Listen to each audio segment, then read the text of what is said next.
No, omanyi obuzibu bwa court martial eno etambulira ku mateeka.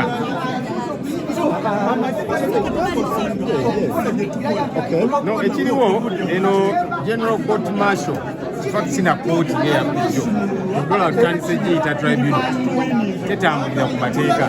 Tuze mulaba engiri balemesa baloya balemesa ab'enganda z'abasibe naki babanga abagamba nti bo baagala kukola kyabwe kubanga omusibe yenna alina rights okufuna baloya bayagala ab'enganda zaabwe okufuna access naki kati omu ku baloya Eron Kizza gonna bamumanyi looya asobola okuyingira okutuula baloya gye batuula lwaki oba omulemesa obanga ayagala wabiriwa kavuyo kateetaagisa kubanga already abantu manye nyino bweginyigiriza ennyo egy'omusaayi kati kyekiriwo olemesa looya okuyingira naye amanyi rights ze kwe kulemerako katulinde tulabe kye bagenda okukola. Kyamateeka okukwata omuntu mu kkooti n'omutwalirawo mu kaguli ate n'omala n'omugjayo amateeka gakyogerako. Dola nkuganye nti eno kkooti yo tetambulira ku mateeka yadde bakola byabwe tebaagala gambwako neffe tugamba neta tujja bagambako kyekituleese wano kyekiddako era kiki kyetuyinza okukola okugjawo eno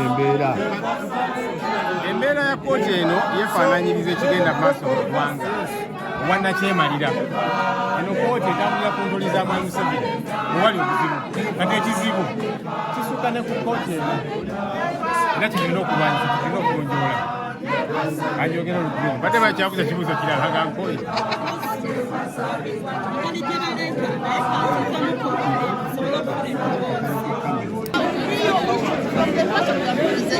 But if a lawyer is also arrested in court, does this still really You cannot stand to be called a court? It's not. You cannot arrest a lawyer who is talking to his client. These are the people who have given the lawyer instructions to be presented. He was obstructed to go but to the you bar. are now even obstructing the lawyer from going to the bar. Where will he represent his client from? This is not a court. Uganda is bleeding. Uganda is at crossroads.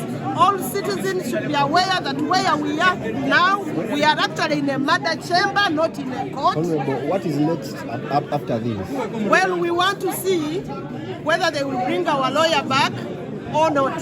But if they don't bring our lawyers back, then it means there is no case. There is no court. Kubanga court etakiriza abajulizi b'abantu abalala obutayingira mu kooti eba teri court. It is first of all tukimanyi nti it is army and police that arrested Dr. Besigye and Ahmed. It is the same court, I mean the same army that is now listening to the proceedings of court. They are arrested. They are the ones charging them. They are the ones adjudicating in the matter. Everything is just around the army and around the army. What justice do they think a citizen can get from this court?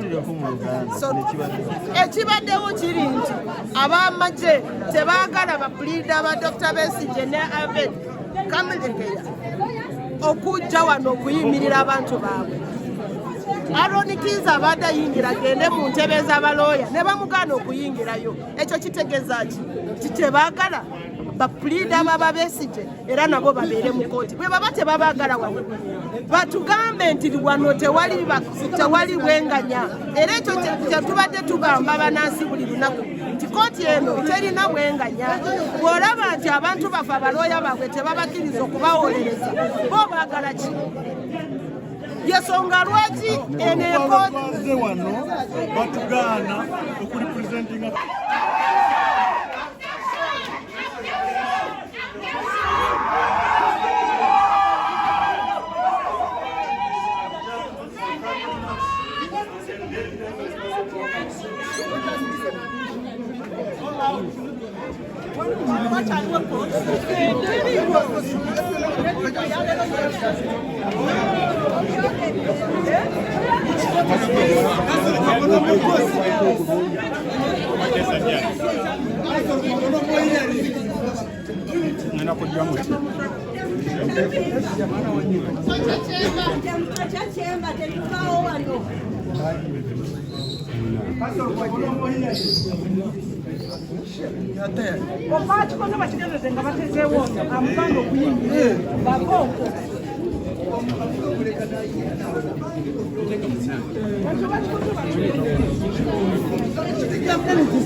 He's